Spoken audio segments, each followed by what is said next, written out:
my father is like that river. It's just calm and comforting and quiet and loving. That's how he was. Never raised his voice, was not prone to violence, just, and you knew he loved you. He didn't say he loved you. He wasn't one of those who say, I love you, but we would hug. And, I spent the first part of my life in his lap. From age 1 to probably about age 9. That to me was like calming. My marriage, I would describe as sort of meandering, ups and downs, gently, because there were no explosions. People have fireworks and that kind of stuff. So it was, for the most part, think of rolling hills in a way, nothing too extreme. But then along the way, there would be these barriers. You would come up on a barrier. And now that I'm thinking about it, did I climb the barriers, or did I creep under the barriers or go around? In other words, avoid the barrier, or did I deal with the barrier when it approached? So, and along that way, there was laughter and fun, but it descended into and conversation, but then it has descended into silence, absolute silence. So that's the soundtrack. That's really interesting. I love that imagery. So it's like okay. So then what I'm trying to get at is there's different relationships have, like there's the thunderstorm, the calm river, the fireworks, the rolling hills, the obstacles. What's the thread that links them together? I think it's how you spark off each other. It's that it's communication. I think communication defined how those relationships played out, because with my brother, I can't speak to him. I just get angry and it's just blasting. So I'm not even listening to him. I don't want to hear, because everything is just wrong. With my husband, I'm trying to have a conversation or to deal with an issue, and I'm getting blank. He's gone into his silent zone. So there's crushing silence. And I retreated into my shell. So the silence was then, it got to a point where we would speak about business and nothing personal. And then the business talk went. So it's nothing. Communication. And I was describing my relationship with my best friend, my best girlfriend. And people in polite society would think that we are just absolutely mad because we are talking at knots, but we're hearing each other and we are laughing and everything is just going on all at once, but it's very happy. And we are listening to each other, because if there is an issue, we will try and sort it out and tease it out with each other. But attached to that is also respect. We respect each other's opinions. We listen to each other, and we think that the other has some form of knowledge, insight that is of value to the other person. Okay. In a sense, my relationship with my girlfriend is what I would like in a partner. Okay. Yeah. Rob, can I ask a question? Yes. Was that question, what's the common denominator, when you asked what's the linking thread? Yeah, so what I'm thinking is all of those experiences are like the experiences of different relationships, but how do you navigate like the relational, like the whole sequence of relationships is all of those. So how like the journey goes kind of someone like that, what is that journey? Is it between all the different relationships? What's the journey? What's the one thing linking all the relationships? What we're trying to envisage, all different relationships, all part of your relational path. This is going bigger than a relationship, but it's the whole thing. And how do you envisage that. So I loved Sandra's, they're very vivid and very aware descriptions of the relationships. And then I'm thinking about what is the thread? Because is that, is that what's the thread that links all the relationships together, or where or do they all start? how do you envisage? Because the common denominator is you, is that, and all of them are your relationship. So this is really an exploration in how do we think about relationships. Is it fair to say it depends on how you relate to yourself? This is absolutely unique, and it's no right answer, no wrong answer. It is how do you think about relationships? This is about how do you make sense of experience? How do you organize it? How do you categorize the knowledge that you have in your head? Like, the only way, because life is really about all these disparate experiences, and we try to make sense of things, and we try to organize experiences in some way that gives them some meaning.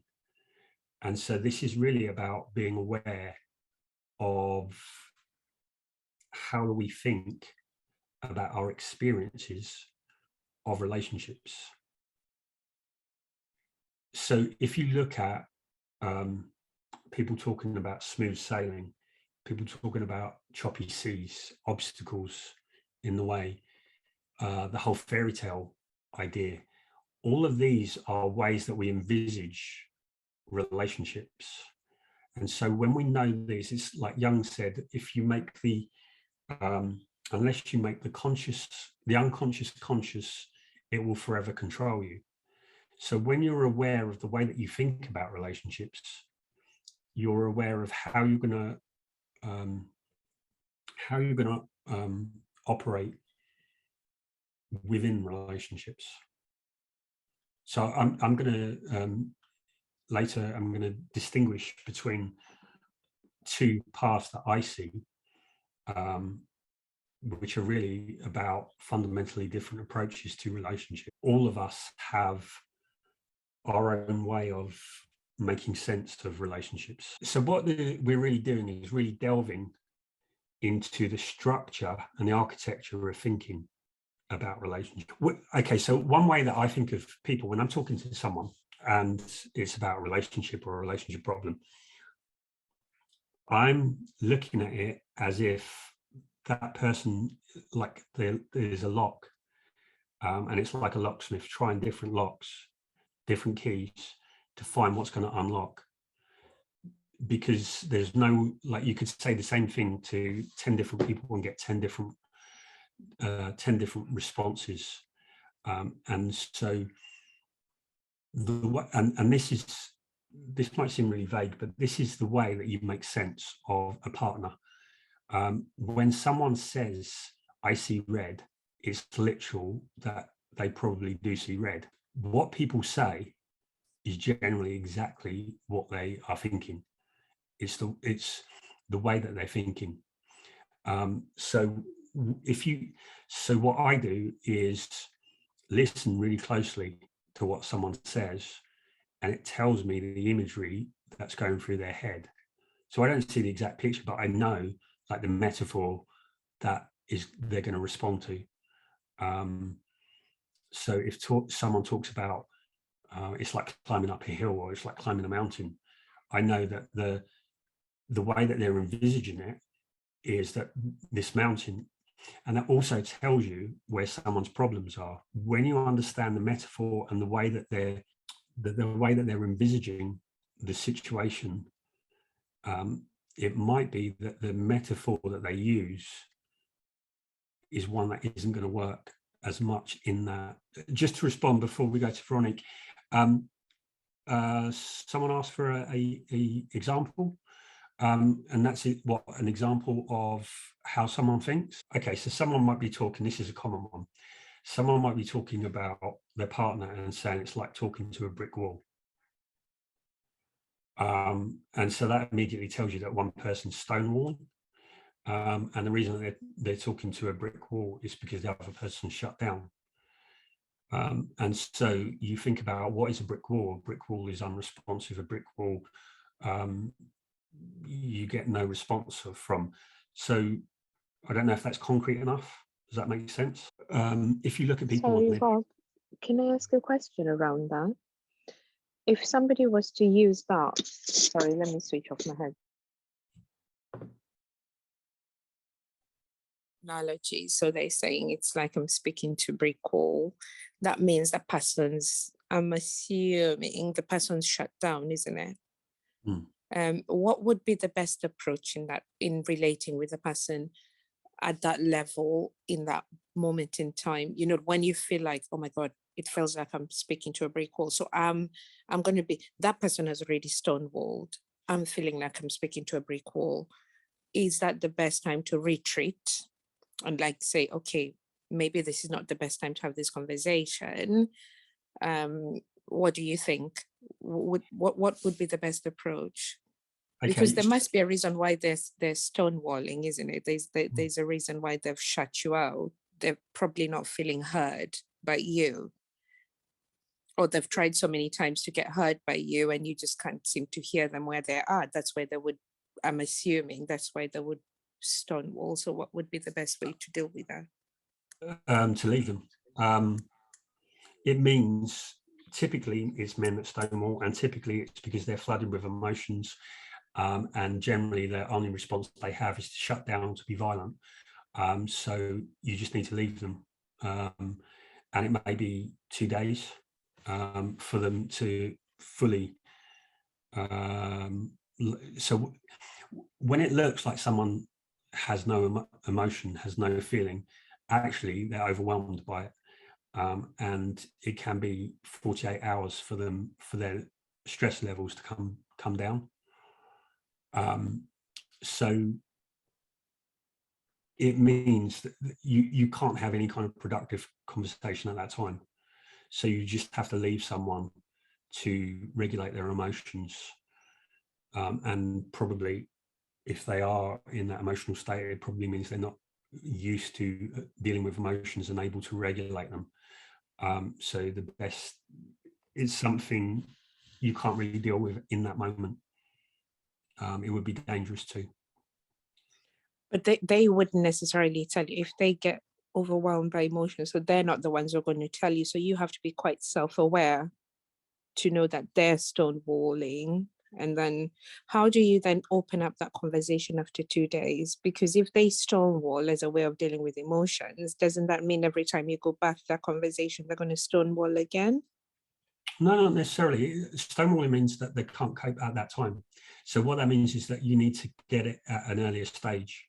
And it may be, so someone stonewalls because they're not able to regulate their emotions. Either they don't have any way of expressing themselves to that level of challenge in a way that is more productive. So you need to get at a time when it's better, and to make the person feel safe, make it feel okay to share what they feel. You see, and I think this is personal opinion, but I think it's men more, because the history of patriarchy is the most shameful thing is not to be a man.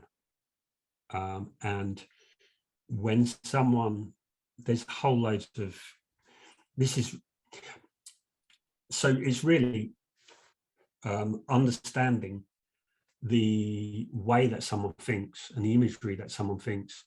And so what's been given to us is showing emotions is weak. You're not a real man. And so getting upset and being willing to be vulnerable means putting yourself at risk of not being a real man. And so what your partner being unhappy for many men is a sign of failure.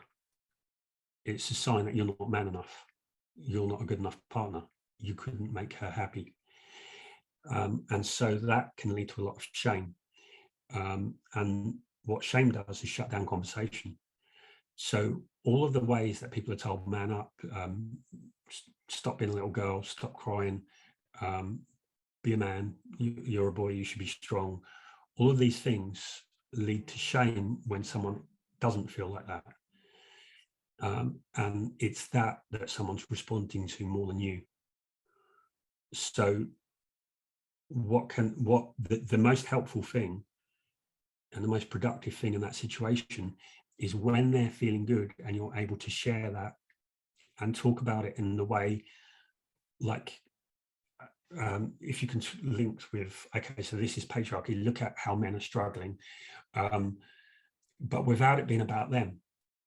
And when they talk, if you pick up on little clues, when they listen to their imagery, and if you listen to the imagery, it tells you how they're thinking of something. And if you can talk more generally without them feeling at risk of embarrassment, shame, then they're able, if they're willing to, and this is kind of really the crux of why I argue for a relational path versus relationships, because in a relationship you're committed to one person, and what that leads to is control and manipulation of that other person to get the result. When you talk about a relational path, it's recognizing that some people may not be willing to go to the depth that you're willing to go to, so you may not be able to have the relationship that you want, because there's a point of their willingness to be vulnerable. And if they're not willing or capable of being vulnerable or developing the skills to be more vulnerable, then you can't have that relationship. So if someone's really shut down and won't engage and isn't interested in growing beyond their framework, then you'll never have a relationship beyond that framework. Yeah, I'm trying to figure it out as you're explaining, and I think there's something. Sorry, I feel like I'm monopolizing the conversation, so I feel a little bit horrible. People might want to talk about something else, so I hope this is helping other people as well. Yeah, Yvonne, this is a big issue. So I think this is one of the key issues in relationships, and it can seem that it's personal, but what I'd say for everyone is to be aware that what is true for one person in a relationship is true for all of us. There's universal patterns, but the specific situation might look different. But if we generalize the concepts, they're all relevant to all of us.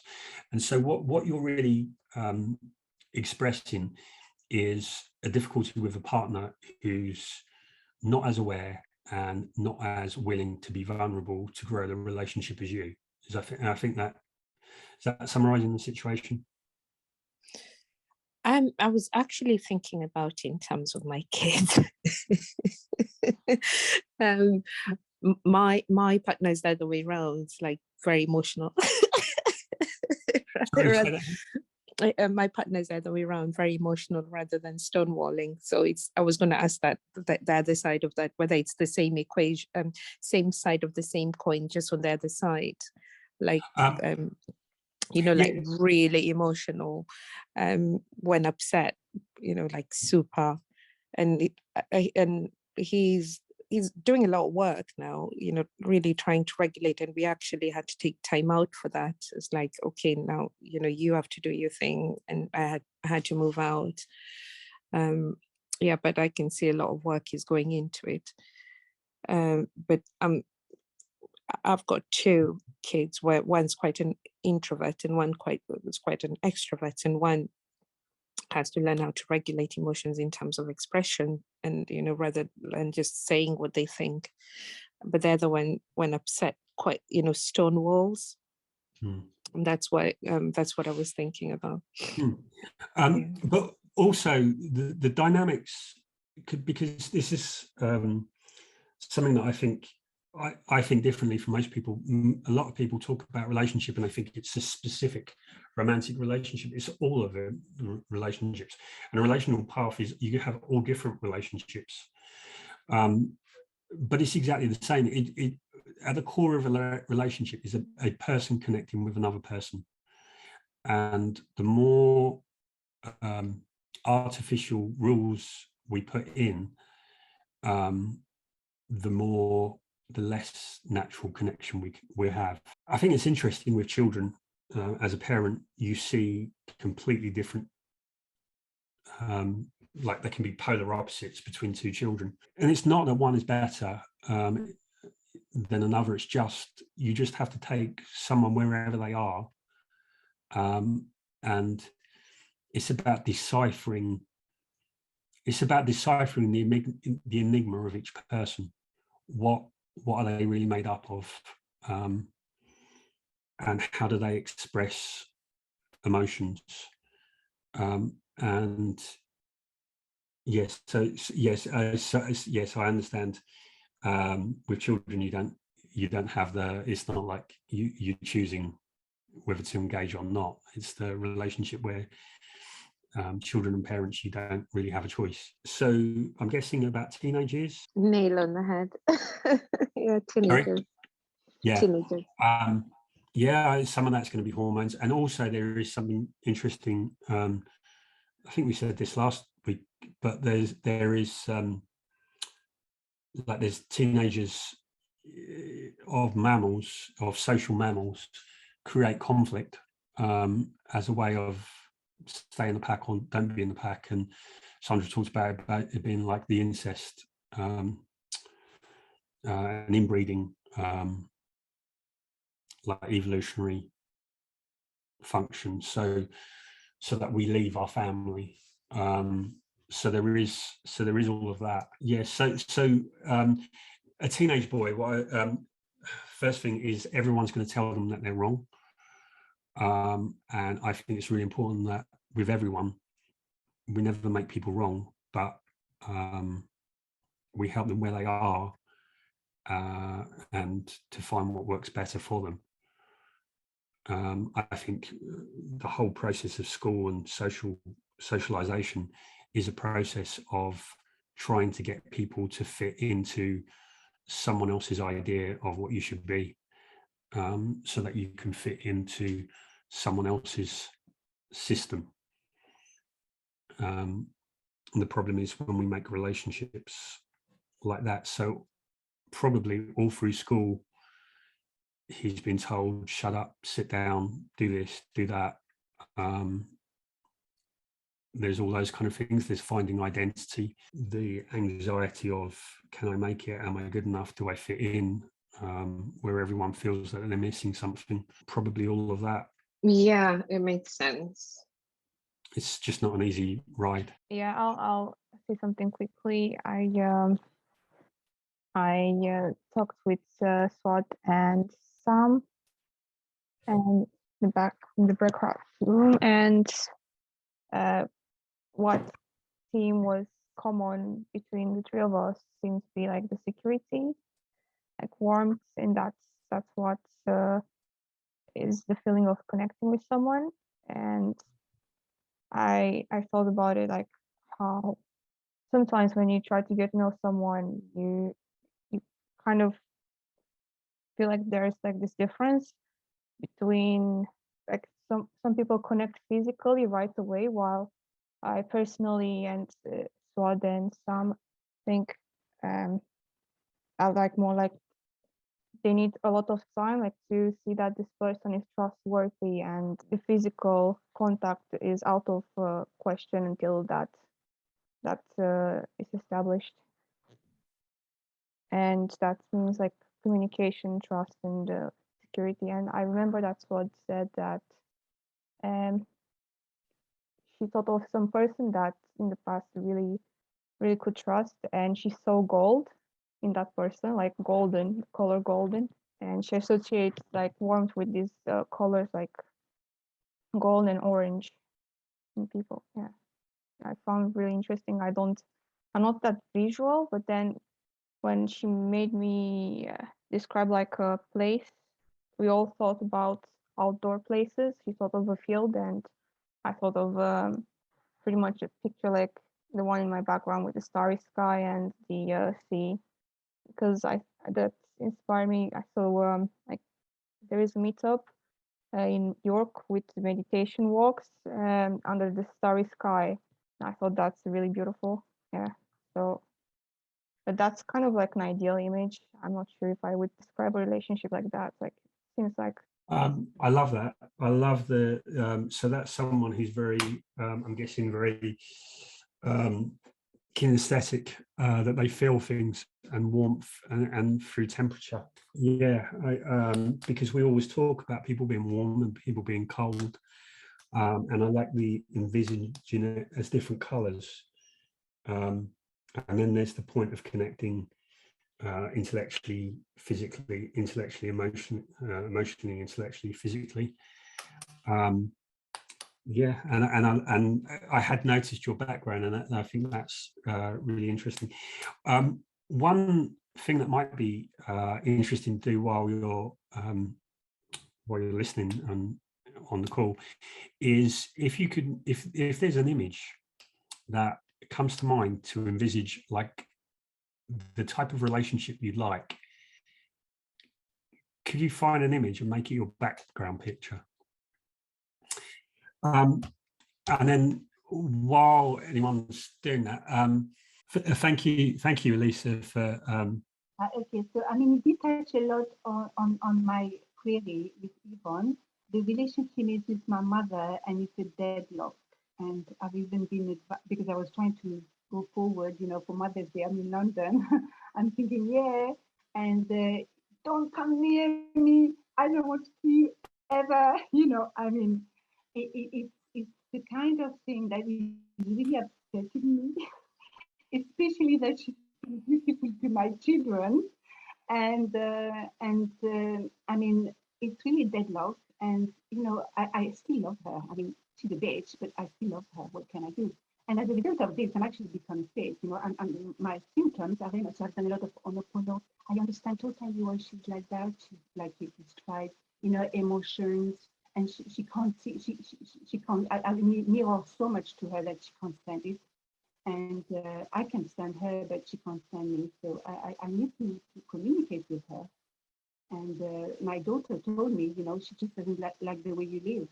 There's too much of bohemian, you know, she really can't stand it. And I'm really angry that she's so judgmental. She's always so prejudiced and judgmental. So it's really annoying me. And, you know, where to go with that. So the last thing I thought, you know, can I just write her a really nasty letter? But I know I won't be able to send nasty. But I still need to communicate because I've tried so many healing modalities. It's not that I need to have a relationship with her, but it would be good to release a lot of my stuff. You know, can I just do it on my own? I mean, I know that when I work on myself, I work on her, and I've done so much. But you know, I'm getting a little bit like it's not nasty a little bit. I'm not feeling good, and I'm feeling that I also count.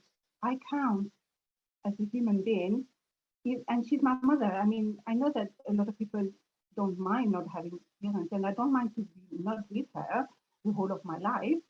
But you know, she's 80. I found out recently, and I didn't know that, and she could be dying soon.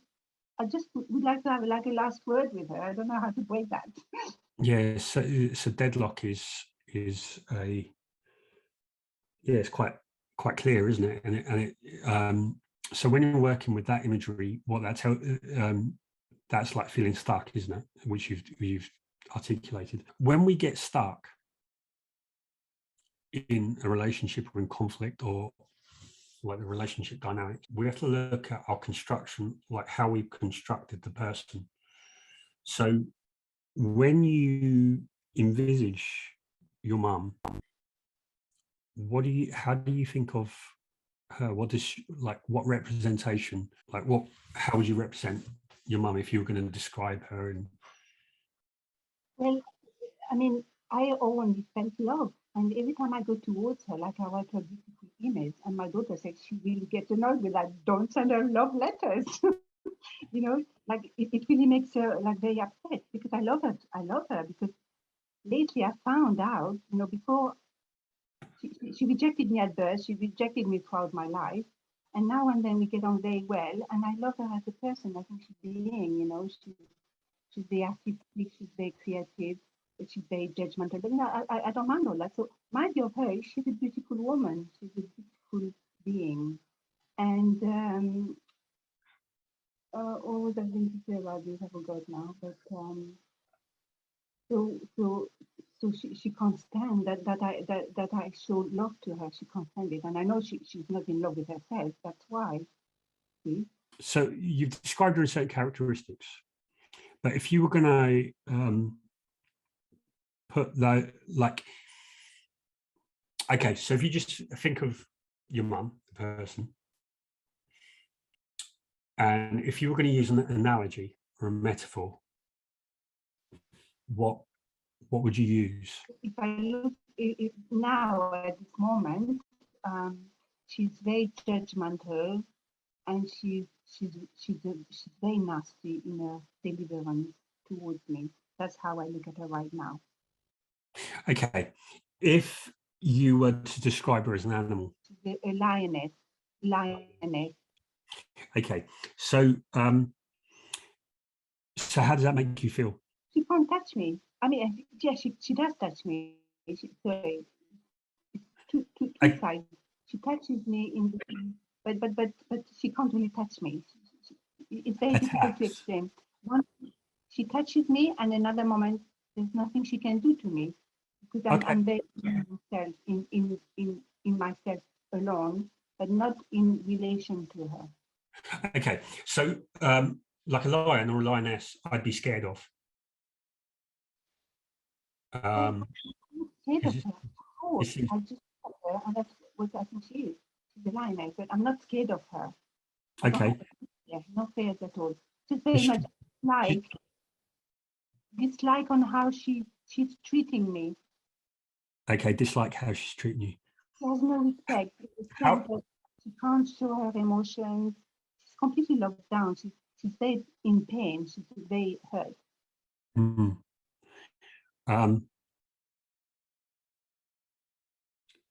So if you talk about like a lioness, is she like in a cage? She's in her own cage, in her yeah, own in her mind. own cage, and so you can't touch her. No. You can't touch you. Oh no, I don't mind if she touches me because at least she talks to me, and then I can be gentle, you know, according. Now that I know she's not well, I would be gentle with her. And she's not communicating at all. She doesn't want to communicate. It's like, you know, I can't force her, but I might write her an email anyway, just to let her know how I feel. I think just for my own self. She might not read it, she might not answer it, but at least I feel I need to do something. I can't just let her have her own way all the time. She's always hurting me. I don't think that's right. Now that I don't want abuse in my life, I look at her as she's abusing in that way. And I'm guessing that when you interact, there's a history of past interactions, which so sometimes what you're responding to and what she's responding to is not always what's happening now, but some of what's already gone. It's always in the past. She doesn't know what I'm. She does not know me today. And the last time we saw each other was 4 years ago, when her husband died, and I came to bury him. That was the last time. Yeah. I think the solution is in the way that the construct that we have of other people and other people have of us. So I think the general principle is when people don't want to connect and don't want to engage, it's because of fear. It's because they feel there's some risk or some, and that can be being vulnerable is a risk. So so if I'm thinking about my relationship with my mum,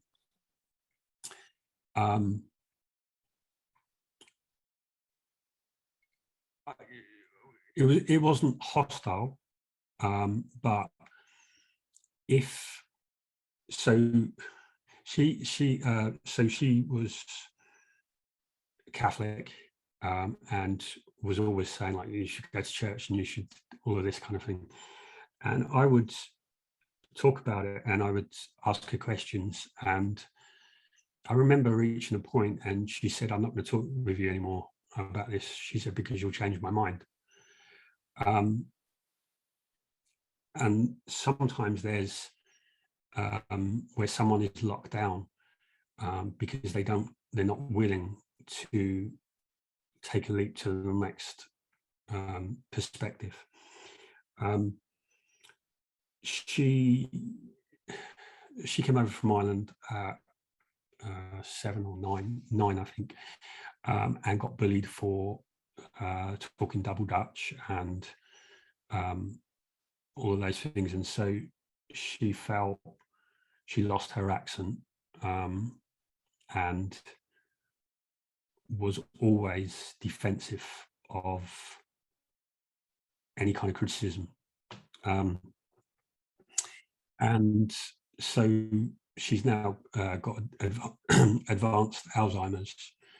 And I kind of watched her go into that, completely unwilling to accept or acknowledge what was going on. And so sometimes you can only connect when someone's willing to. And so people get locked in their constructs. And sometimes how they treat you is because of the construct that they have of you. So it's not always resolvable. But the way it would be is in trying to change the way that the construct that she has of you, which can be reducing fear, making safe, which is why I think being accepting of people is always effective. And as much as you can, changing the construct that you have of them, because that's something that you can. And so understanding where and why that what she's reacting to isn't you, but it's something in her construct of you. And it may be like, sometimes I think family relationships can be difficult because someone associates you, they see similar qualities. So let's say that for many people, they've had children with a partner, and then have a hostile relationship with the partner, and they see the same things in a child, which naturally 50% of the child is made up of that parent, and they're responding to their anger and hostility at this person, but taking it out on this one. It could even be like you remind them of the sister that they felt inferior to, someone who bullied them, anything like that. That usually when people are responding to you, it's not personal. It feels immensely personal, but it's often a reaction to someone they remind you of, or something that they felt. And sometimes the worst relationships are when they see in you what they have never come to terms with in themselves. So I never had a son, and before I had children, I would have preferred a son, but I had 2 daughters, and I remember being like an event and looking at dads and their sons and thinking it was probably for the best, because a lot of dads and sons, I see either the dad wants to live through the son, or they feel competitive and they continually try and put down the son. And so I think that's a very awkward, and maybe mothers and daughters are perhaps have some of that same dynamic. So it's very difficult. And I think part of the key of relationships is that it's about finding, and this is actually, we'll move on to in a moment, but part of it is finding the people that you want to have the relationships with. And some, like family, we've never had a choice. And I think it's very difficult for someone that's been given a family, and some people have they're born into terrible families. And I think for someone like that, it's very difficult to like break free, because if what you know of your family is what is, you don't know anything different until you're older. And so for the childhood, it can be a constant search for feeling good enough, feeling accepted, which then you've got to break out of the system and see that it wasn't you, it was the system that you were born into. And it takes a lot of strength of character to overcome that, I think. So I'm not sure if that helps. Is there any more questions or comments or more that you'd like to talk about on that? Very much, because you touched on all of it. I mean, she associates me with my father, whom she divorced, because I'm like him. So all these images, it's like taking it out on him, but also taking it out on me. And also these aspects that she can't handle in herself. So I see this, and I was just going to ask you, because your personal experience with your mom, how did you handle it when she didn't want to speak to them? Did you get sick out of it? Because I don't want to be ill, you know. I can let go of her completely, but I'm not quite sure how to do that. And I certainly want to be healthy. I don't want to be, you know, emotionally ill. My body is becoming not well, you know. I'm older now. I want to be really fit. So I don't know what you did and how I could do it, because that's really important now. I can let her go. I mean, I can write her a little email, and also take the point that you were talking about, you know, portray myself in another way that she sees me already, because now you made me realize exactly it's true how she sees me. From the past, she doesn't know me, and she doesn't know what I've been through as well. And I think if I share some of that, she may, you know, be emotionally responsive to it, especially when I bring in my children, I've suffered as well from her own experience. So it could be a lovely little insight. But that point where, you know, I don't want to become sick, I don't know how to let go of it, you know, that kind of thing. So I never had I didn't have a bad relationship with my mum. We had a good relationship. It was just recognizing that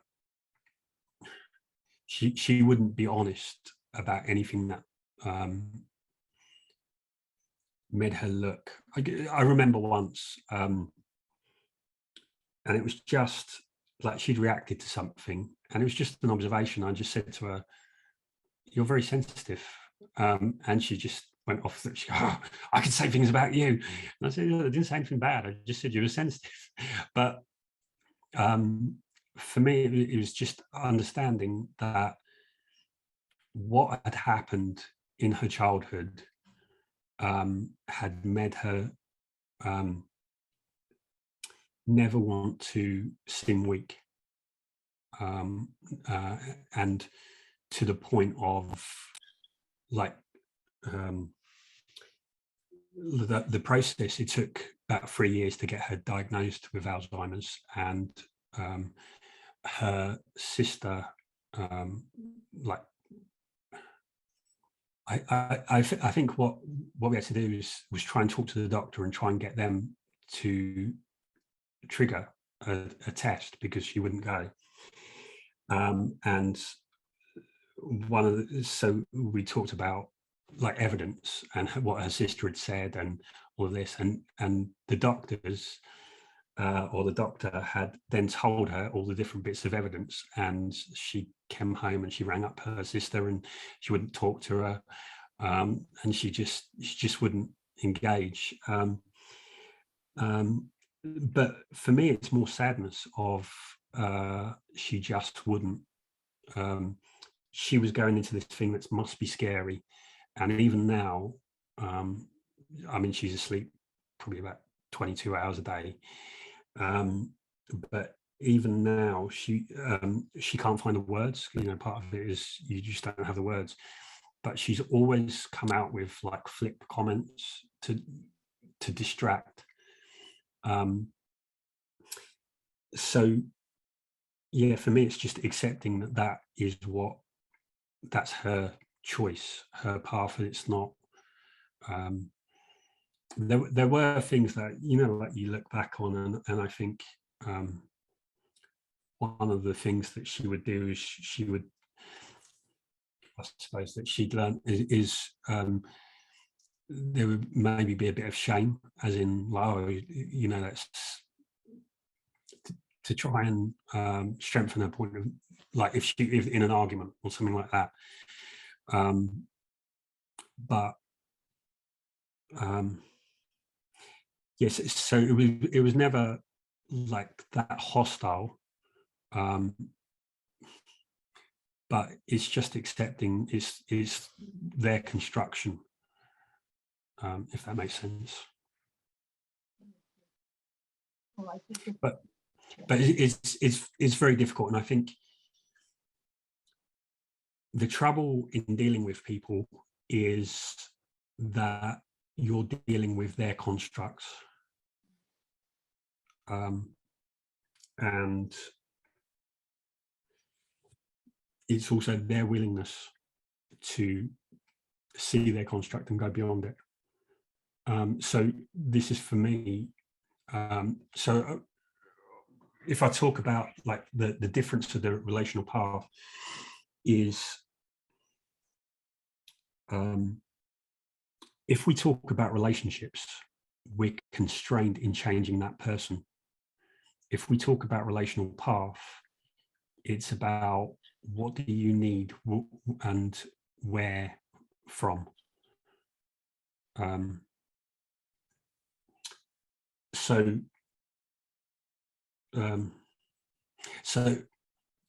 the two, like if I'm talking about the two relational paths, what I see is that lots of people treat relationships as a lottery. And by that, I mean that what they do is they choose a partner, and typically they choose a partner because of physical characteristics, because of values, because of personality, something that makes them attractive, and then they try to make the relationship fit into that that construct.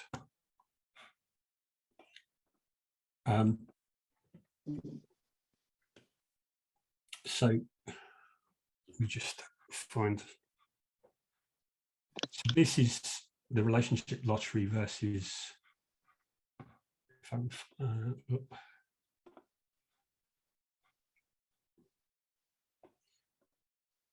so the relationship lottery means that it comes from an orientation of scarcity, because it's about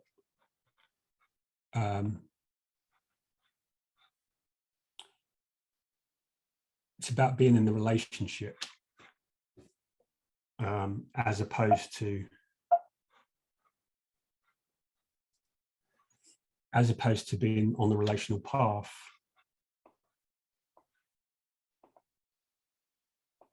I'm just going to try and get the... So the relationship lottery is where we swap. We choose one person, and it's like taking a lottery ticket. And so because we've got a limited source for emotional satisfaction, it means that we're going to manipulate and we're going to try and control the person to get the response that we want. It leads to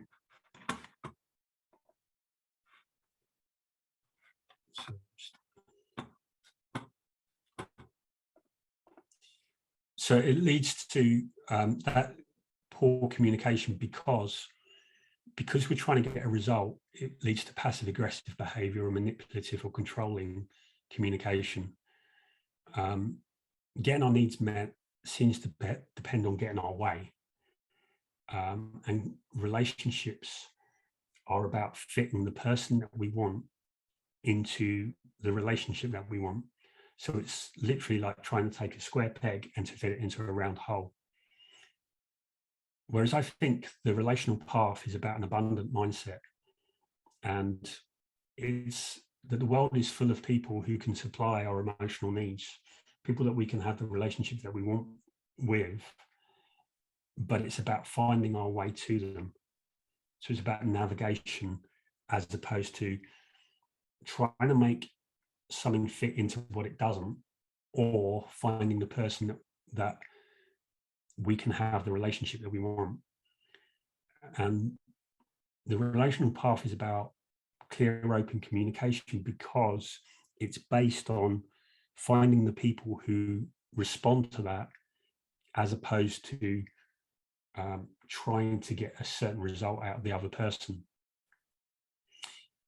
Instead of emotional fighting, where winning and losing seems the difference between getting the relationship you want or not, it's more about understanding differences and growing together.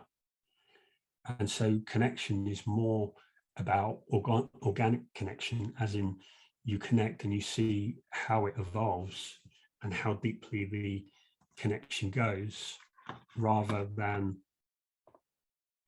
trying to force something.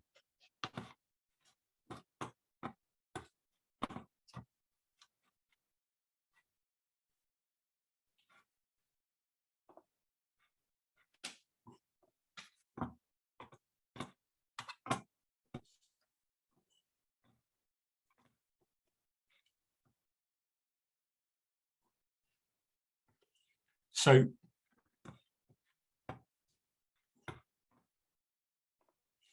for me, the analogy is, I think of the relationship lottery as you pick the person is like picking a lottery ticket and hoping, because it's based on hope. You have no control over it. And so it seems down to luck. And if you listen to what people say about relationships, that it's like, we'll see how it goes. Hopefully, it's all these kind of things as if they have no control. And I think the real crux of the issue is because they feel it either works or it doesn't with this person. And so the way I visualize the relational path is that, like in the olden days, there used to be like if you have stories of pirates, and they'd be finding the map that has the treasure marked. And I think the relational path is about having that map, and then it's about finding where the treasure is. So it's about connecting with people and seeing what treasure the people have.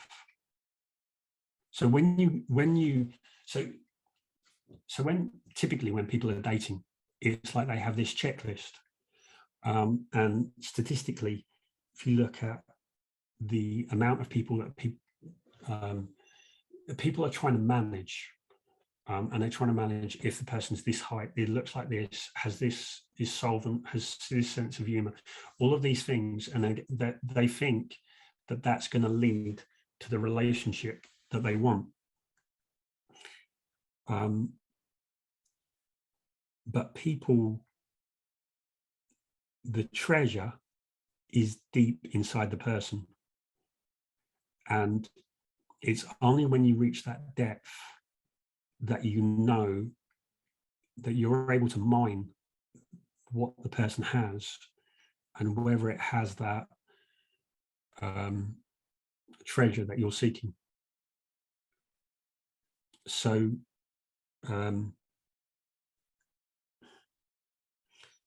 so it's more about rather than trying to force something with a few people,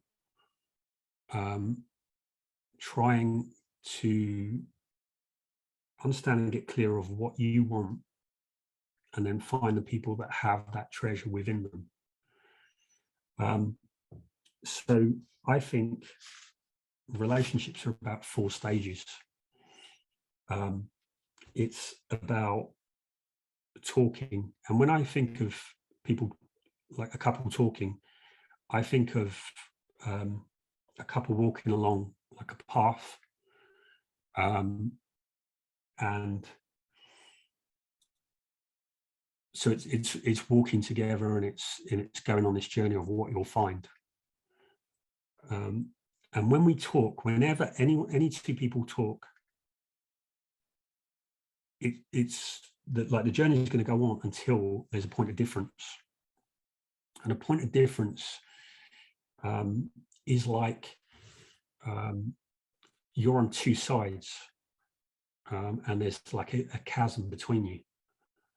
And so this is where conflict, it can either break down the relationship, or you build a bridge across. And that bridge then leads to, so it's either breaks down or it breaks through, and it breaks through to deeper connection. And then when you have deeper connection, then it's really just going around the circle of talking. So there's really 3 stages that we're in on the relational path. We're either talking, we're in that chasm of the conflict or the differences, or where there's deeper connection. But the thread that runs over and under all of that is your construct of the other person, your construct of yourself, and your construct of relationships. So the relational path is the way that you navigate and you move through all of that. And so really what it's about,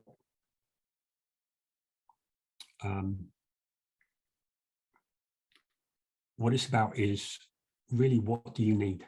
Because everything that we need,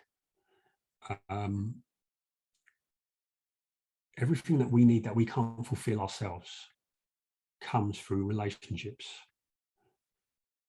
So there's certain things like we can meditate, all of those kind of things that we can do alone. But everything, so unless we want to be a reclusive hermit, everything that we want is going to come through relationships. So this is why I think there's 3 paths. There's the path of survival and success, the path of belonging, and the path of meaning. And they're the 3 paths that we always have to walk along.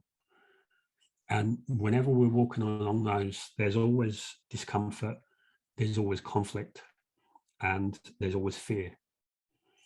And most of what we are trying to do is avoid discomfort, avoid fear, avoid anxiety, and avoid conflict.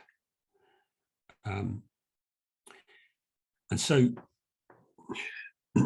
I think if we take the path of the relationship lottery, what that really is about, so like in The Hobbit, Frodo, is it Gandalf comes to Frodo and he wants him to go on this adventure, and Frodo's like, no, I'm quite happy in here. I don't do adventure. It's nasty, uncomfortable thing. So every hero never really wants to go on a journey. And I think the idea of winning the lottery and finding the right partner is the idea of refusing the call.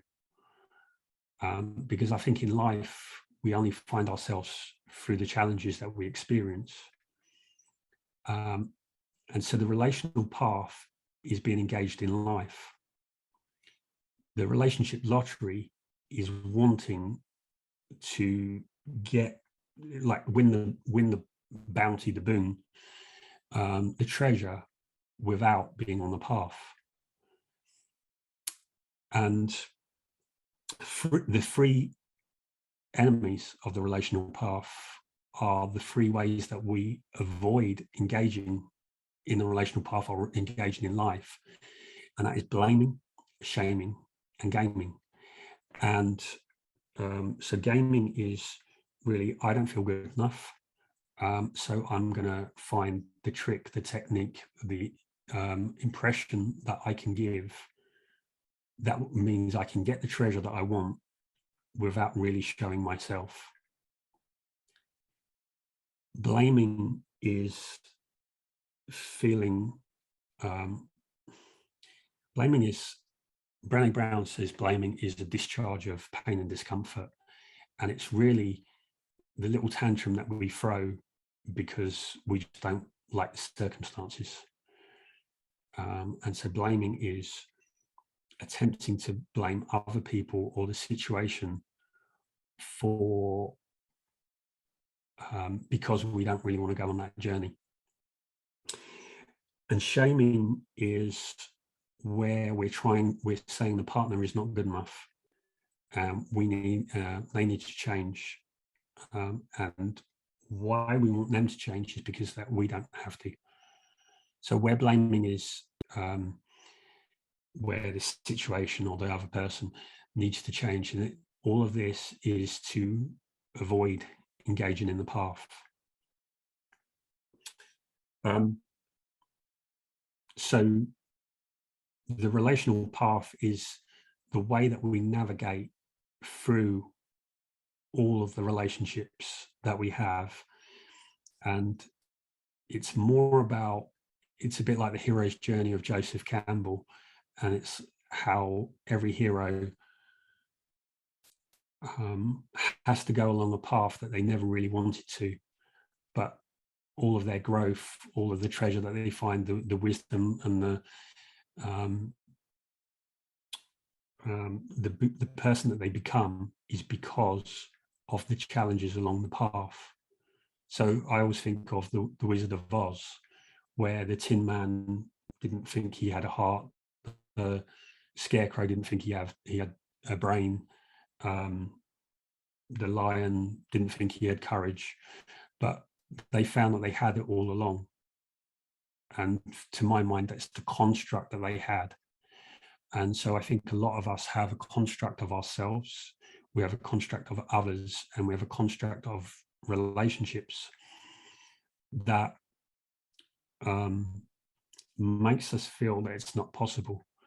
And so the journey of the relational path is really where it can seem to be about other people, it can seem to be about learning skills, but it's really about how we think of us, how we think of the other, and how we think of the relationship. So I don't know if that makes any sense, if it if you can or how the analogy sits, or does anyone have any different metaphors, analogies to describe that kind of dynamic? I have a question. My question is, well, earlier on you mentioned needs and wants and recognizing what you want in a relationship.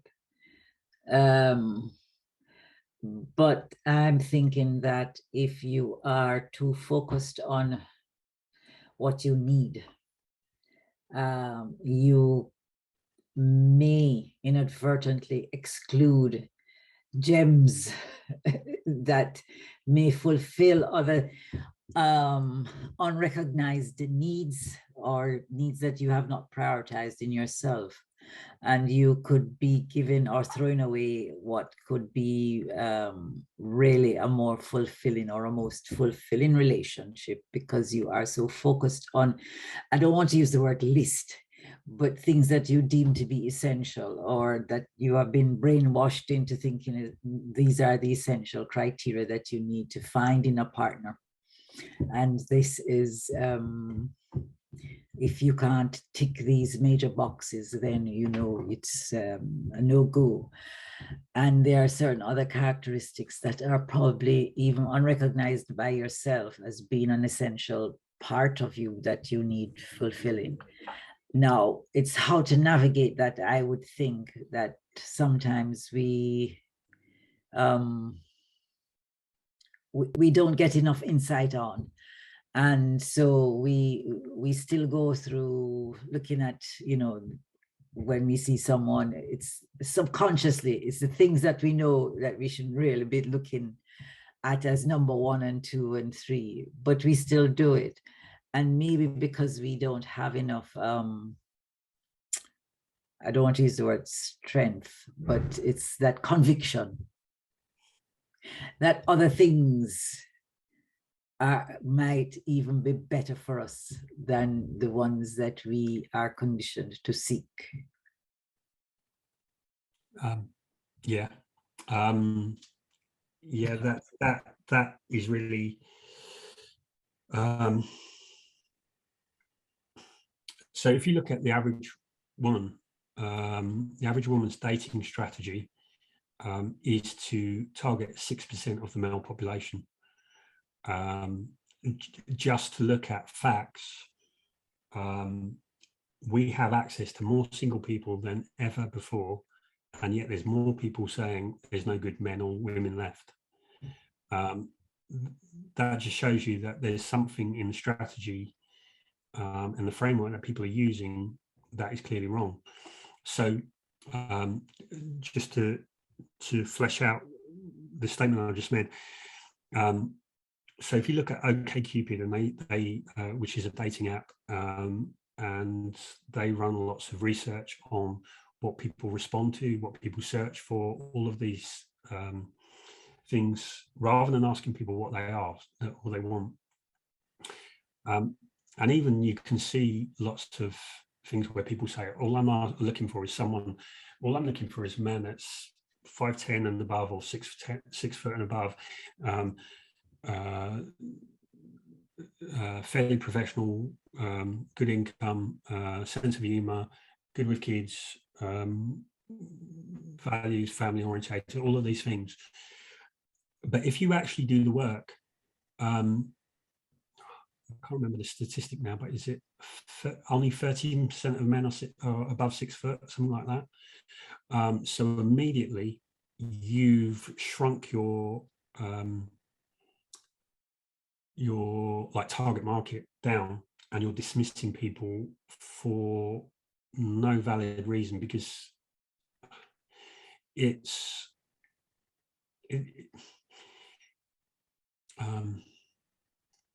something that people think makes a difference, but it's in the construct of what they think a partner should look like. But all of those things are quite superficial. And yes, they make a difference in the first couple of years of dating. They make an impression of when you walk in and you meet someone. But that speaks to what you're talking about in the second part, which is we can have nutritional partners, people that give us what we need, or we can have junk food partners, which is people that are appetizing, they tempt our taste buds, they look good, all of that kind of thing. But it's like chocolate or McDonald's or that kind of food, that it has a draw because it plays on, like the food industry runs on short-term gratification, and it does it by engineering sugar and creating addictive like foods that we're addicted to. For a food to be commercially successful, it has to have people buying it over and over again. It has to be cheap to produce, so you can just fill something with sugar and fats and whatever. Stimulates people, and people will crave it, and the more that they have it, the more that they will want. And that's really, whereas nutritional food is food that's grown slowly, that's more expensive, it's less appealing, but it gratifies us long term.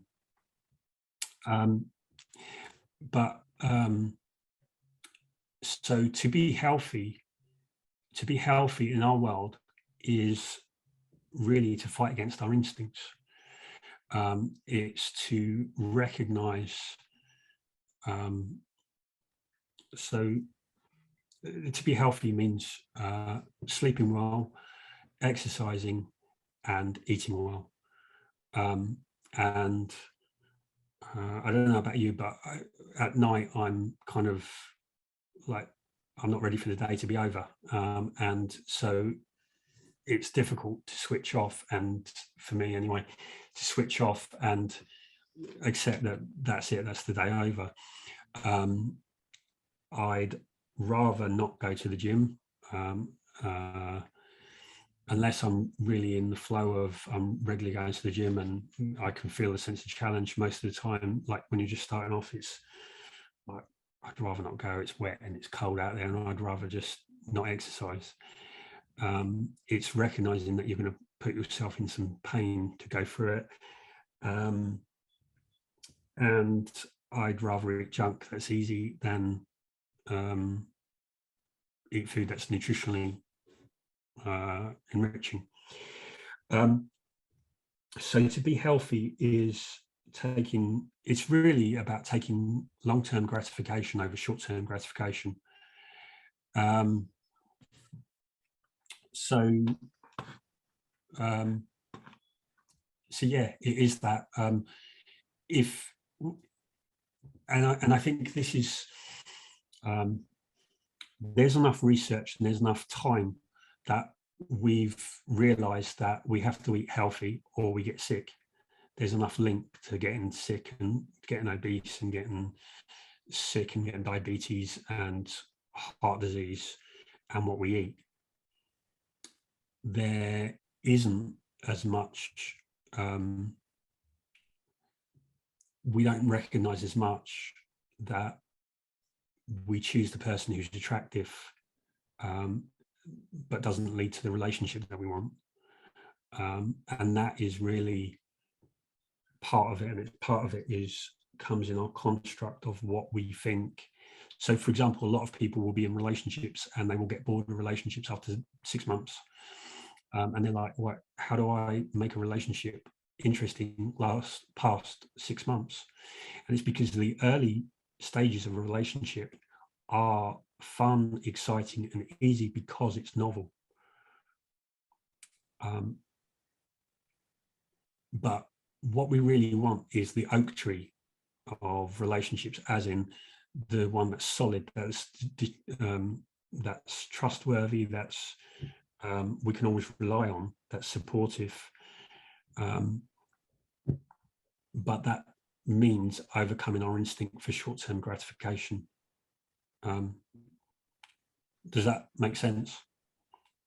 And I think that is that's really the relational path, is the maturity, and so success in all forms comes in realizing that it's not short-term gratification but long-term fulfillment. And that's like the marshmallow, you know, like the test of, they test children, they leave a marshmallow to tempt them, and they linked success in later years with the children, because they could either take the marshmallow, but if they left the marshmallow they would get 2 later, and that long-term gratification is what led to more success in later years.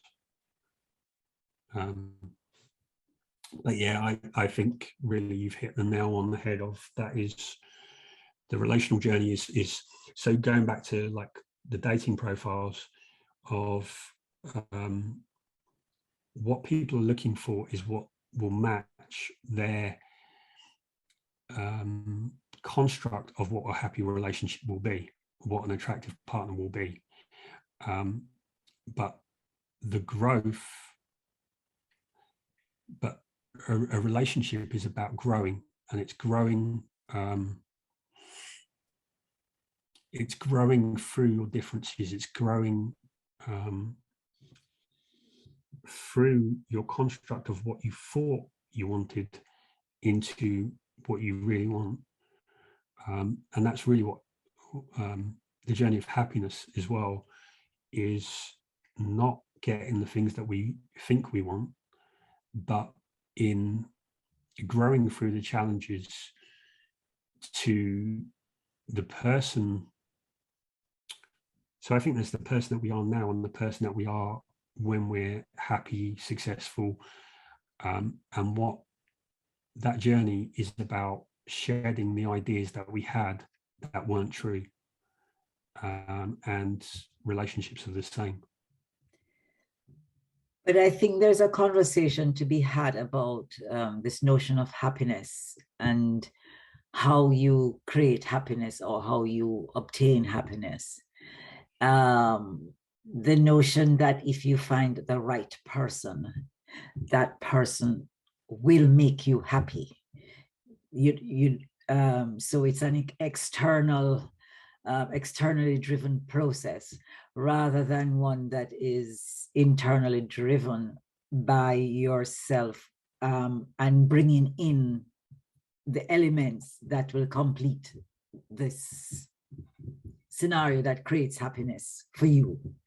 In other words, it starts with you and what you want, and recognizing what makes you happy, or what could make you happy. Because I think sometimes we have a notion, and again another predefined notion as to the things that should make us happy, or the attributes that another person has that will make us happy, when in reality I think it's you have 2 relationships with 2 different people, and you'll find that there are different elements that each relationship has that creates a sense of happiness for you.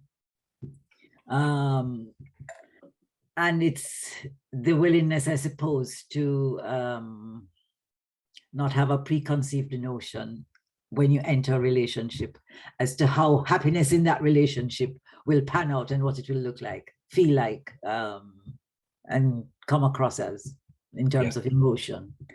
And I think that's probably something that we have to learn, because of course, you know, growing up, especially as girls, you know, and the knight in shining armor is going to come and everything is going to be perfect.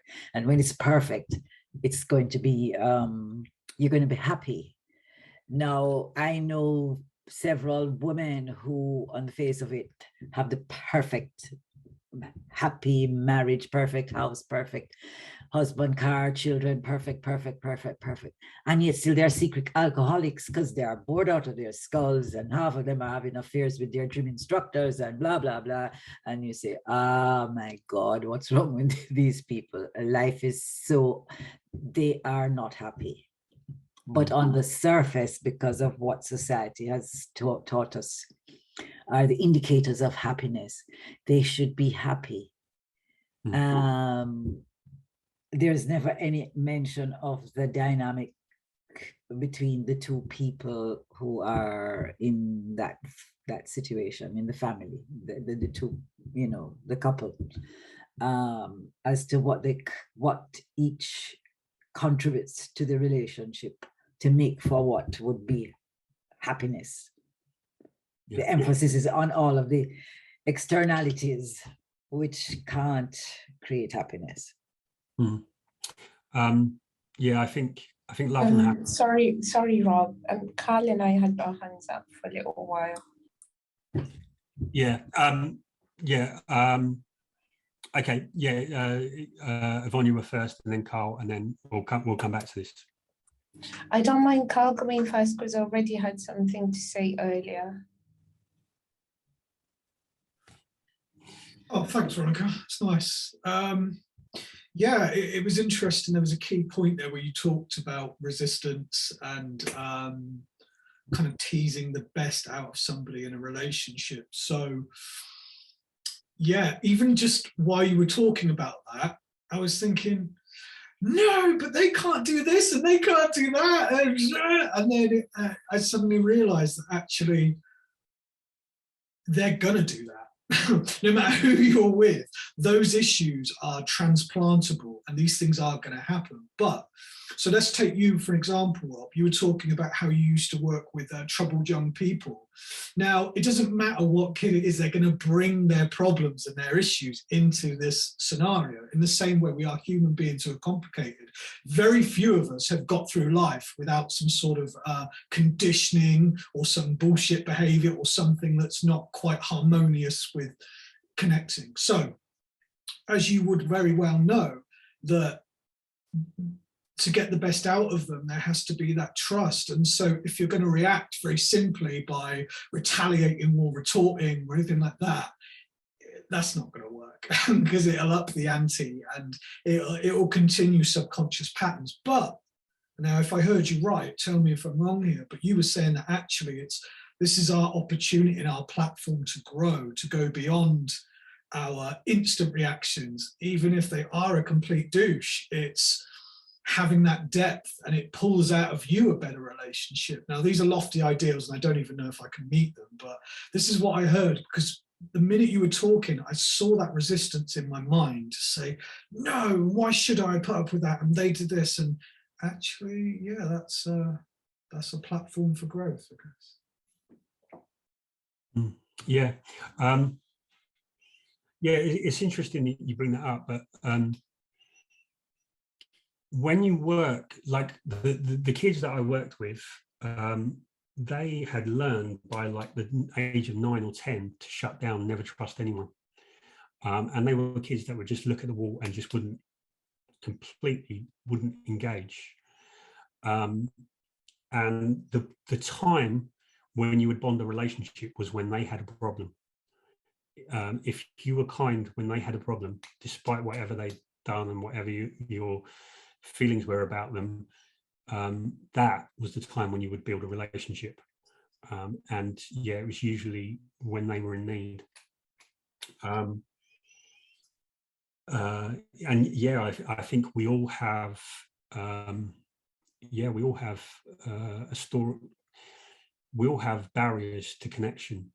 So personally, like I learned connection was dangerous. I'm probably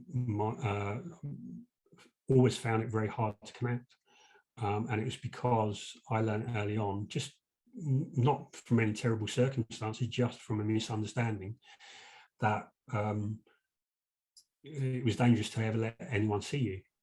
And so vulnerability, and I've talked about my mum, and so some of that is passed on, is that never show weakness. So there's all of that stuff. Everyone has it, and it's just being aware of what yours is. Yeah, and we're all works in progress, as Will Smith says. So yeah, it's that is the journey, and often, particularly men, maybe women as well, but often there's this feeling like you need to find the right person, as in I suppose it's probably both, but what came to mind there was the way that men all say it of, you know, not someone who's needy, not someone who's this, and there's lots of people that categorize people and they think that if you just get this right person, but everyone sooner or later is going to show vulnerabilities, is going to show like I always come back to Dan Wild's quote, is when you marry someone, you marry a set of problems. And it's just, when do you see the problems? And it is that growth.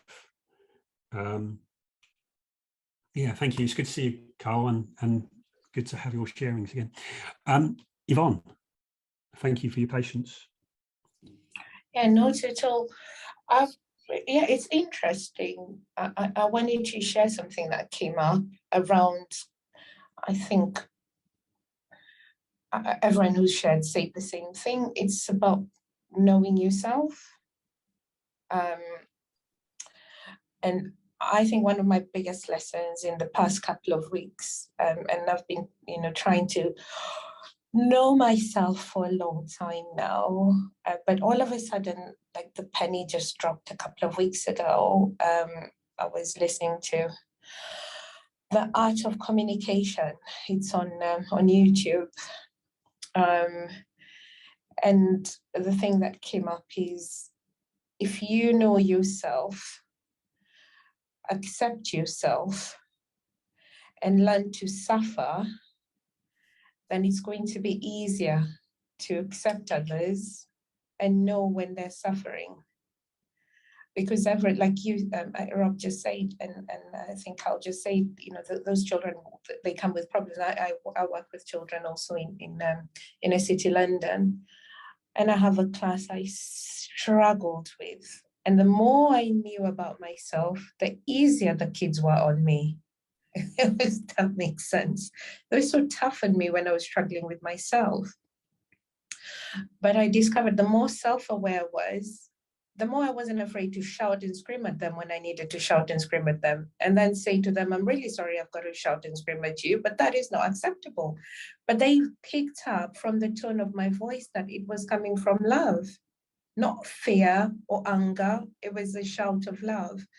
And I was okay with shouting because I always felt guilty about shouting. I always thought, if you're shouting, you're being horrible to them.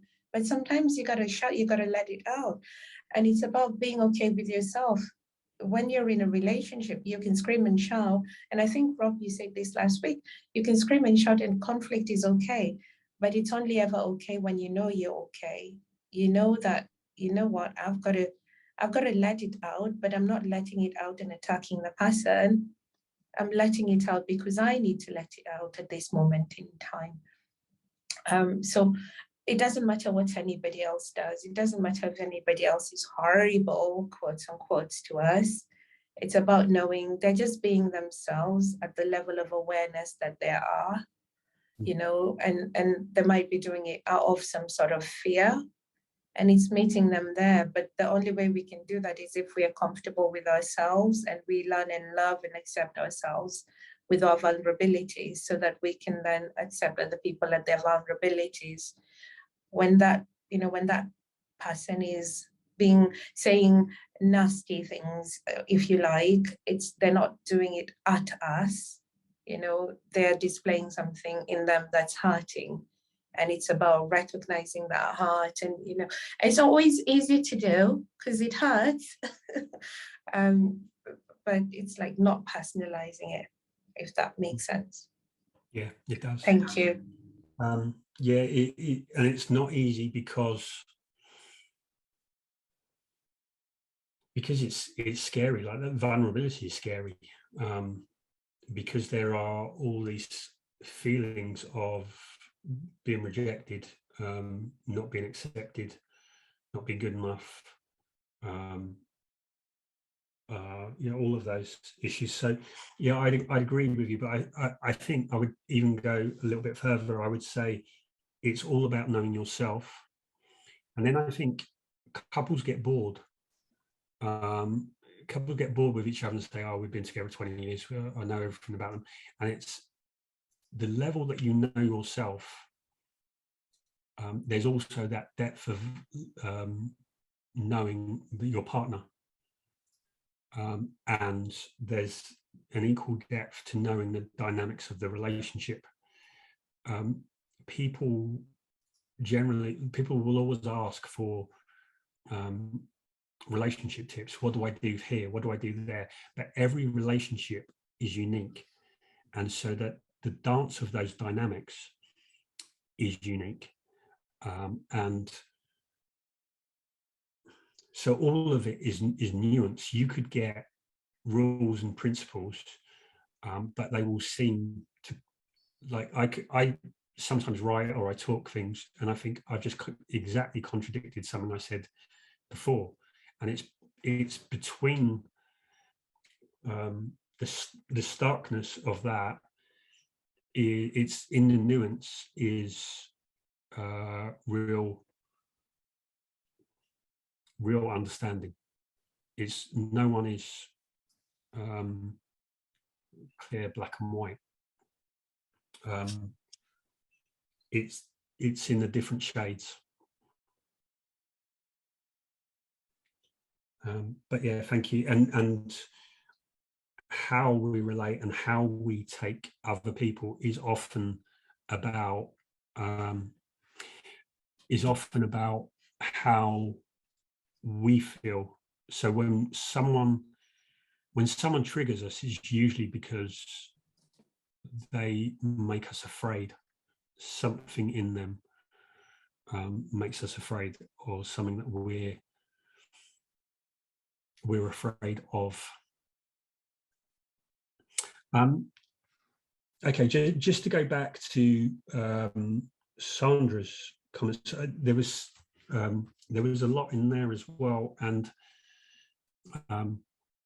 I think that love and happiness are both outcomes, and people try to chase outcomes, but you can't engineer an outcome. All you can do is the process. And I think there's a quote by, I think it's Archilochus, it's an ancient Greek, and he said, we don't fall to the level of our aspirations, we fall to the level of our training. And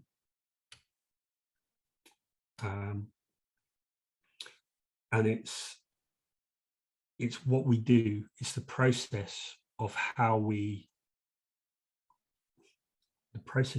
what we do, that in the course of doing that, we get the outcome.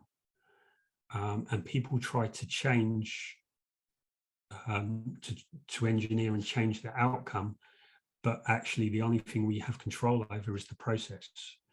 And if we do the process in the right environment, then we get the outcome. And if we're not getting the outcome, then it's about modifying the process or the environment that we're in. And much of that is about shedding skin of who we think we are, because who we think we are is a collection of other people's opinions, conditioning, and our own misguided ideas. So I think all we can do is run hypotheses and test. And as we do that, we get a clearer idea. I just add one word to that. We live in a society that's results oriented, and that's part of what we bring to relationships. So, you have, as you say, an outcome, and it's almost like you're in a company. You talk about key performance indicators, which give an idea as to how successful you are and whether you're meeting your targets, kind of thing. And so we're looking at, and once again, ticking boxes. So we're ticking those boxes, and if we have enough of them, then we can say that we are successful, we have succeeded. So this ought to be a good relationship, because it's meeting the targets. It's passing each key indicator, and you can identify the areas within which you need to improve. and you know, whether it's 5 out of 10 or you're at 8 out of 10, and what you need to do and so forth. So we have to be, I think you're correct. The essence of the relationship is really the process that you undertake. And as it evolves, you're creating something. And it's that you're creating along that process. That's what's giving you the pleasure. That's the pleasure. To me, that is what the relationship is. That's the yield coming from your efforts, your collective interactions. And that's what makes you happy. Yeah, I think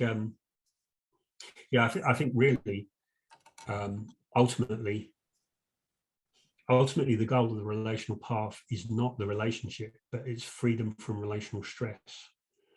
I think that the problem people have from relationships is more about the stress and the anxiety about them, rather than recognizing that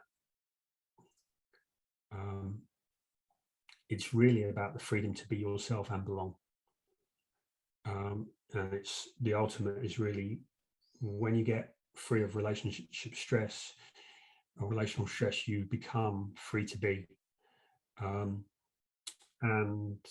what was the other thing I was going to pick up? Oh yeah, the KPIs is really the KPIs of like a public company that's quarter to quarter leads them into gaming the system, and so that the CEO gets his bonus or they save the jobs or whatever for this quarter.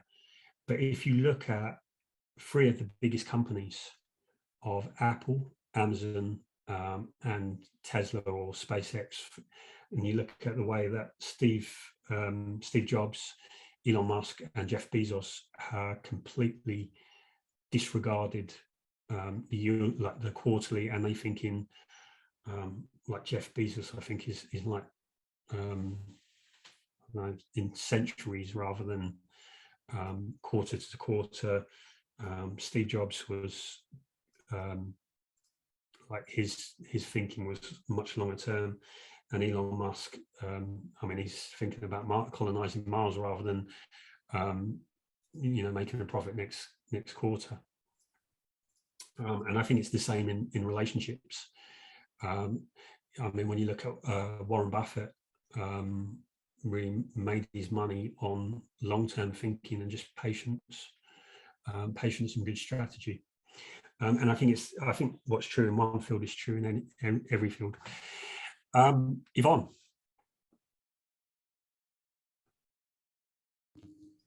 Yeah, I was going to ask, is it possible to have a relationship where you've got no outcomes? Because like if I'm thinking, okay, I want to be in a long-term relationship and I would like to be married, isn't that an outcome? And is it possible to be in a relationship where you've got no goals? Because I think part of the excitement is to have common goals. I'm like racking my brain how to make it work without being prescriptive. But then I think anything in life needs direction. I'm struggling a little bit. Yeah, there was something Carl said that it brought that to mind. I think it's about we have hypotheses of what we want. So we have to operate within an idea of what we want, and we go to that idea, but holding it lightly that it may not be true. So when I would think of, so it's not that we don't have outcomes; we always have an outcome. And what we're looking at is, does the outcome feel right? Because sometimes the goals that we have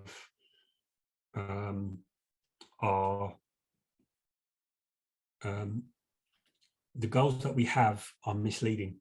So we might say, okay, so one, I might want to be married by next year. Okay, so that's a very concrete outcome.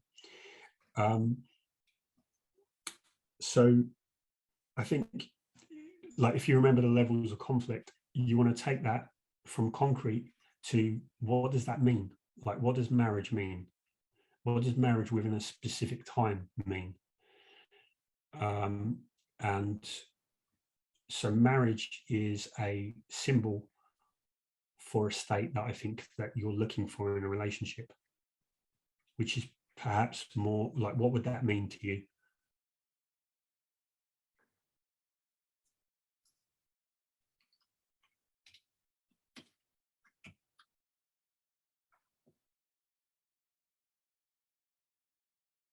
Sorry, Rob, I'm thinking. I've never thought about it that way. So my brain's now thinking, yeah, it is. Is it a state? I don't know. I've never thought about it that way. So marriage is a concrete manifestation of something that you want. So, for example, when when say someone puts down, I want someone over 6 foot. 6 foot is concrete. What it means is they want to feel, like, for example, it could mean that they want to feel strong. Someone is strong and protected. They want to feel like embraced, and they want to feel like their partner is stronger than them. So they feel protected, maybe. So marriage could be about wanting security, could be about wanting stability. It could be about the depth of someone's commitment to you. So it is that then, if somebody would say, okay, I would like somebody who's 6 foot, looks like The Rock, has big muscles. Is that a construct coming from the fact that there is some vulnerability in us that we maybe haven't addressed, where we coming into the relationship, we should come into the relationship already knowing that we are okay, and we're allowing somebody else to come into that relationship, not because we need it, but because we're giving that part of our personal relationship to them, to say, you know what, I'm allowing you in there, not because I need it, but because it would be nice if you feel that. Does that make sense? On my, because I'm thinking as I'm saying it, and is that the same as well with marriage? It's like, it's a long-term, it's a show of a long-term commitment. I've always thought about marriage as a long-term commitment, where you stand in front of your family and friends to say, I'm committed to this person, as an outward expression, as well as to each other. That's how I've always thought about marriage, but I never thought about it as a state before. It can be. So, for example, if you go back to the example of The Rock, it could be that, and it could be that's why it's physically attractive. But mostly, it's about it's physically attractive. And so, what people are doing is they're picking a relationship based on physical attraction, and it may be that because we're attracted to something for a reason, and an attraction can be about, typically, women, when you look at attraction, is evolutionary about a male who has resources, a male who's strong and healthy. So very masculine features are seen as attractive, typically for women in men. And that is about men who are very masculine have a lot of testosterone. Testosterone amplifies whatever is in the DNA. So boys with lots of testosterone who have like genetics that are predisposed to illness tend to get more illness and so tend to die out, typically evolutionary. So a man who has very masculine features, who has a lot of testosterone, is still alive, has good DNA. So it's a shortcut. So that physical attractiveness is a quick shortcut to guide you in picking someone that would have good partnership. Men are typically attracted to women who look like they're more fertile, look like they're going to produce children. So evolutionary, that was a good strategy because it meant that you were more likely to have children that were successfully going to be healthy and last, and you were going to reproduce your genes. Today, that isn't necessarily what we want in a relationship. What we want in a relationship might be like a longer term thing. And so the attraction, so this is like your evolutionary instincts are attracting you to partners that will give you good children, but you may not want like children with good genetics. It may be the relationship that you want more. So once you're aware of why you want something, then you're more likely to get the outcome that you want. So it isn't that the outcome isn't important, but the outcome is a reflection of the strategy, the process that you're using, and the environment that you're in. So the difficulty comes when we try to stage manage the outcome. So, for example, the marriage, standing up, that could be lots of things, and it's individual. Like no one else can tell you. You have to delve into what does it really mean. But the problem is if we fixate on what we really want, like the physical attractiveness, then that's what we get. And so as the relationship plays out, we get good children, like good genetic children, but we may get a horrible marriage or relationship. So it's just being aware that the process and the environment are creating the outcome. Carl. Yeah, that kind of blew my mind at the end there. I don't know if this is what you said, but let me relay what happened in my mind, which is when you get into a relationship that's focused on the physicality, then that's what it becomes about.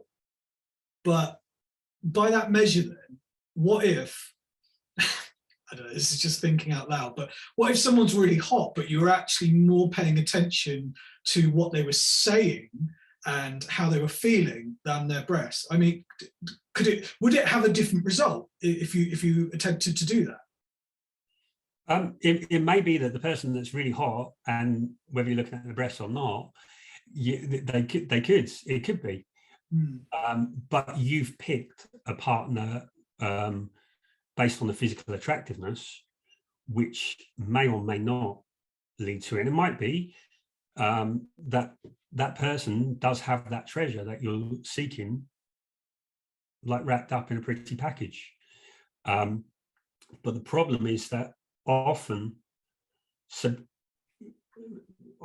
we pick for the physical attractiveness, and then we try to force someone into the emotional connection. Okay. And so it's like all these rom-coms, and often it's the person that they were overlooking that suddenly that they have that relationship. Because so like if you're engineering for dating and you're engineering for hot sex and the initial rush, then you want physical attractiveness. But what happens after? Whereas a longer term relationship, you're really engineering for friendship. I can attest to the 6 month rule with that. I met a gentleman, or I should say he met me, and he is as gorgeous as they come. Oh, beautiful. We made a very lovely looking couple. Boring as hell. boring as hell. We were so incompatible. At 6 months, we said ta-ta, bye-bye, because it was just ridiculous. Gentleman knows that he's gorgeous. Gentleman, therefore, and wears nice clothes. So it's the peacock syndrome thing. But at the same time, it's kind of, who are you? And you never could get a sense of what this person was really all about. And the insights that you would get from him would be things that were not very nice. Like, one thing sticks out in my mind. Okay, we're both, well, his father was Jamaican, his mother British. He was born here, came back to Jamaica with his father when the parents divorced. And so his thing is, so we are both mixed up people, right? In terms of our ethnicities, we think. And he looks at me and he says to me, you're dating somebody and you're going to tell them, I think I'm going to end up married and I need to marry a white girl. And I'm like, what? Please, WTF? I won't say it, but yeah, I just said, okay, fine. But then you need to go and look for one of them. You're wasting your time here because clearly I don't fit your description. And then it dawned on me that this is a process of validation for him. He needs that to validate him. And he did go and he did find a Latin girl from Venezuela with my name and married her. And I can't tell you that I know this person at all. That's what I remember of him after all of that 6 months. But for somebody looking on, he was just a beautiful creature. I'm sorry I put you through all that, Sandra. No, never mind, my dear. No. Oh, you're forgiven. Well, what came?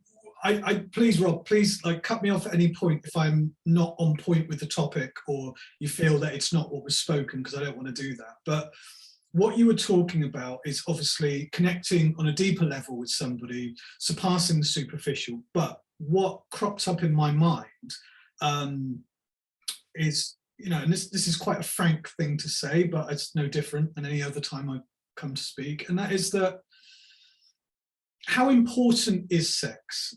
And that is a question that needs to be asked, because I feel that the level of attractiveness, in my experience, and this is quite a brutal thing to say, is that if somebody doesn't rev your engine, or is that, that attraction space not on their heart and their mind or their intelligence, for me, it means that I have a higher sex drive with them. If I don't feel that, and actually, in fact, part of their personality and all of that adds to it, meaning that if they're a little bit miserable or unhappy, it's not very attractive. So the point I'm trying to make is that, do you place a lot of emphasis on sex in a relationship? Is it important? And therefore attraction is important? Or do you say, well, if we grow up a little bit, does it really matter? Or does it not? And I don't know the answer. I'm sort of open there. Well, it is individual, because this is the thing that part of the relational path is, there's so many books and things like the rules. They'll tell you, do this, and what you'll get if you follow that is an off the shelf someone else's relationship. It's individual. So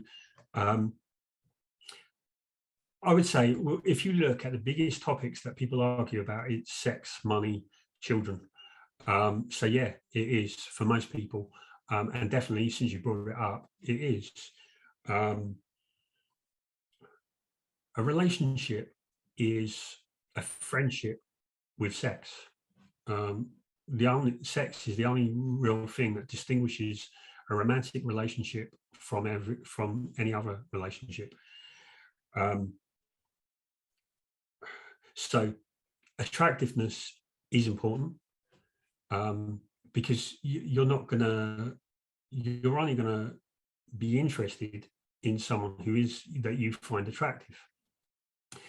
But like you say, you can have someone who's physically attractive. And another thing is about relationships is so many people are like, oh, sex means that you're committed to someone and it's important. Again, that's part of your makeup. And a lot of the stigma that we have is because we've come from a system of patriarchy, which is about control. It's men controlling women.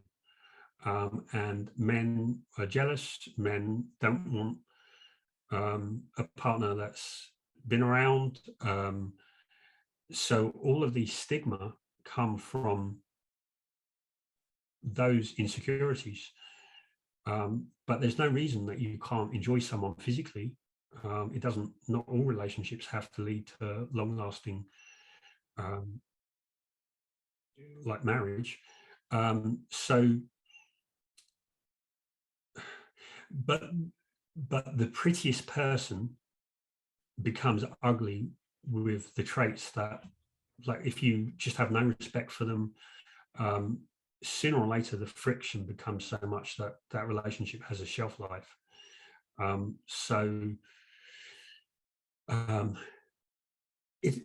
But you don't have to choose. It's the danger is you find someone so hot that you try to make them fit the emotional connection that isn't there, and that is the danger. So it's the same thing of, I might want a McDonald's rather than fish salad, but it's saying, okay, I'm having this, but I'm not fooling myself that it's full of nutritional quality. I'll have that sometimes. So I think the next level of that problem is, I'm in this relationship, I'm bored, like it's a monogamous relationship, but I want a McDonald's, and there I think is, and of course people have different constructs of relationships, and there is polyamory and all of that kind of thing, but I think for most relationships, part of it is, like, health comes from a little bit discipline. I don't know if discipline is the right word, or self-love to make better choices. And a relationship, part of the strength of a relationship is the limitations that comes from that. Because if you have the relationship without, like, part of the strength of the commitment comes in your decision to choose that person over all others. So it's that choice that gives strength to the relationship and ultimately to you, I think, if that makes sense. And I'm not sure, I've kind of digressed to the next level of that same problem, but I think that was brilliant. It's good with hindsight, but you know, I've done it myself. I've sat with somebody and they've told me their relationship standards, meaning they would, you know, have slept with a married man or something. Didn't hear that. They had their politics, which was completely the opposite of mine. Didn't hear that, because it was what I wanted. And yeah, I couldn't see it wasn't what I wanted. This is exactly what I didn't want. But there was a projecting and a molding of some type to create that, and perhaps a desire overruled what was there. That's not very. I've done exactly the same, and I think probably most people have, because we blind ourselves, we fool ourselves, and it's a process. And that's why I talk about the relational path rather than it being relationship, because relationship is a lot of pressure and it's got to make it work. Relational path is we learn from all of these things, and it is a process of self-awareness, self-acceptance. Yeah, I think all of us, this is the problem that we have, is that we fool ourselves, and the issue of sex is there's so many dangers with that to fool yourself. I think a lot of women stay in relationships because the sex is good, and not just because the sex is good, but because the system they have, the construct of relationship. If I'm having sex with someone, it means I trust them, it means I love them. Therefore, they trust people that there's no reason to trust, but because they're attracted to them, they want to have sex with them, and then they feel, oh, I'm a bad person if I have sex with someone that I don't trust. And so then they trust them when they really shouldn't have. But we're all screwed up about all of these things because other people wanted us to behave in certain ways. Or I shouldn't be having sex with a new person, thinking because that might be just one too many, in the eyes of society. So that is also another pressure. So even though this one is not doing it for me, society dictates that I stay and have this crappy sex. Yeah. Okay. Well, thank you, everyone, for another illuminating and interesting discussion. I think that's one we could go on. I think it's just a fascinating subject of the way of we envisage and what that means. It is just a constant process of understanding yourself and awareness of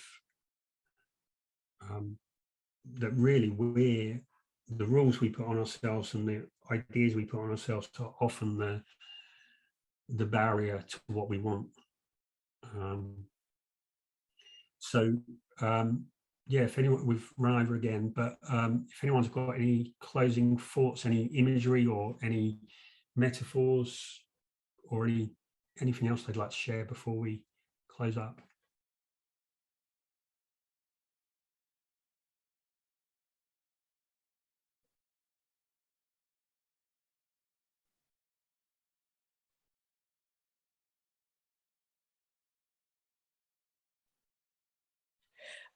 Can I say something? Yeah, sure. Yeah. Yeah, thanks, Rob. I'm going to remember the McDonald's and the healthy food. That was quite nice. It's quite a nice analogy, actually, to think about it. It's okay once in a while to have a McDonald's, but then if you want something healthy and long term, think about the healthy foods. It's not always what tastes good in the moment, it's what's good for you long term. That's quite a good analogy that I'm going to be remembering.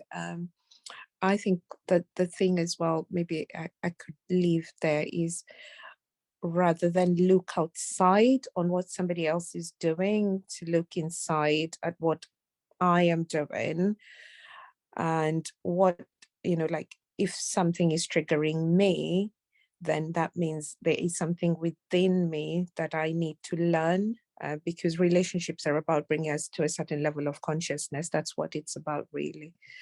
So if because I remember there's a time last year, my mom got trampled.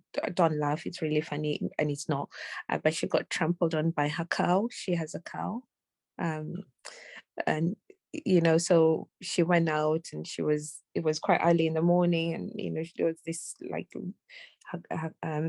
it's like her favorite cow as well, but then she came running for her, and it was like she was trying to give her a hug, if that makes sense, but then she ended up flooring her and she got injured quite badly, and she'd already had a slip disc in her spine. And I was you know, she's back home in Kenya, and I'm here and I can't do anything, and it's during lockdown, and so I'm so worried. I'm you know, I'm like on the phone every few minutes, and anyway, so she goes to hospital, and then I say, okay, right, you were supposed to go for a scan, an MRI scan, and you didn't go last time, and you know, your back's not got better, you need to arrange to go.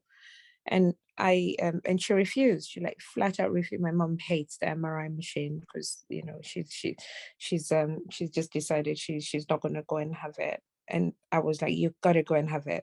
No, I'm not going to go and have it. You have to go and have it because you're not going to get better if you don't have it. And I was so annoyed with her, like really super upset. You know, what's wrong with you? Why can't you just go? It's just a machine, you know. But then I came to realize that I'll have to come to the realization that one, she's a grown-up. Two, if she was meant to go, she would, you know, she's going to go at whatever time she's going to go. So I've got to get used to the fact that, you know, my parents are not going to get any younger, and there's a time I have to say goodbye to them, which is quite a painful thing to bring myself up to. And I had to literally cut myself off from speaking to her to figure that out for myself, as painful as that was, in order to let that go, to let that hurt go, and then to come back and have a better relationship with her, where I could accept that she has a right to make her choices and to be who she is, and you know. And I think one of the things I'm trying to work on at the minute is the Buddha's 5 remembrances, where I can't remember all 5, but one of them is everyone in your life, all your relationships in your life are always constant. So they're always changing. So people are going to die, and, you know, think everybody you love is at one point going to die. You're going to die. That's another remembrance. And I can't remember what the other 3 are. But it's to come to that realization that it's never, ever, ever about the other person. Never.